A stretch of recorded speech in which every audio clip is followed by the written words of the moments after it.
Hello everyone, today we are going to learn side determination and anatomical position of the hip bone. Now this is hip bone. It is also called as innominate bone just because it has no name, and it is an irregular bone just because you cannot define a clear-cut shape of it. Now we know there are three components of the hip bone. The superiorly oriented ilium, which is flat, which has got an iliac crest which is convex, and this iliac crest should face upward superiorly. Number 2, the acetabulum, which is a curve shaped depression forming hip joint with head of the femur, should face laterally. And number 3, obturator foramen should lie below the acetabulum, and it should be bounded in front by pubis and behind by strong and stout ischium. Okay, so 3 points you will have to consider. Number 1, iliac crest. Number 2, acetabulum. Number 3, obturator foramen. So which side it belongs? Okay, it is of right side. Now second easiest way to determine the side and to hold it properly is looking at the greater sciatic notch. Now this is greater sciatic notch which is lying posteriorly, and how to hold this bone? Simply just stretch your thumb and accommodate that greater sciatic notch into the first wave space so that you will easily able to hold it with the same hand that it belongs.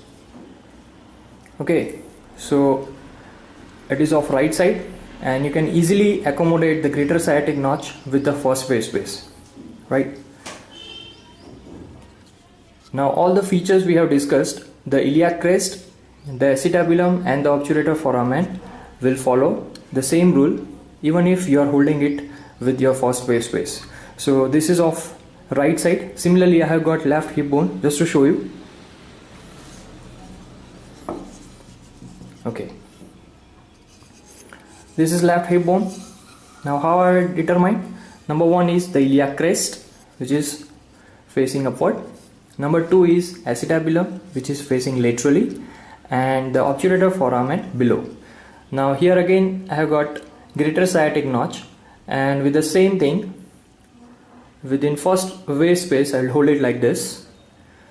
So it is left side, this is of right side. Okay, now second thing is how to put it in anatomical position. Now for that you will have to keep 3 things in mind. Number 1 is anterior superior iliac spine and the pubic symphysis. Okay, I am bringing it closer. Now this is anterior superior iliac spine, the anteriormost bony landmark of the iliac crest, and the pubic symphysis should be in a coronal plane. Now for that you can use a notebook. Okay, and if you imagine it as a coronal plane, you will have to touch both the things to it. Okay, now second point is the pelvic surface of the pubis. This one, this is pubis and this is its pelvic surface, should be facing backward and upward. Now if you are holding it in standing position, so the pelvic surface of the pubis should be facing towards your face, backward and upward. Third point is the symphysial surface. This is symphysial surface of the pubis. Again I am showing it in closer view.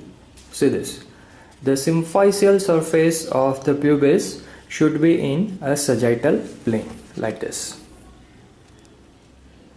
Okay, so keeping all the 3 things in mind, 3 features in mind, this is how you should hold the hip bone in its anatomical position. Thank you.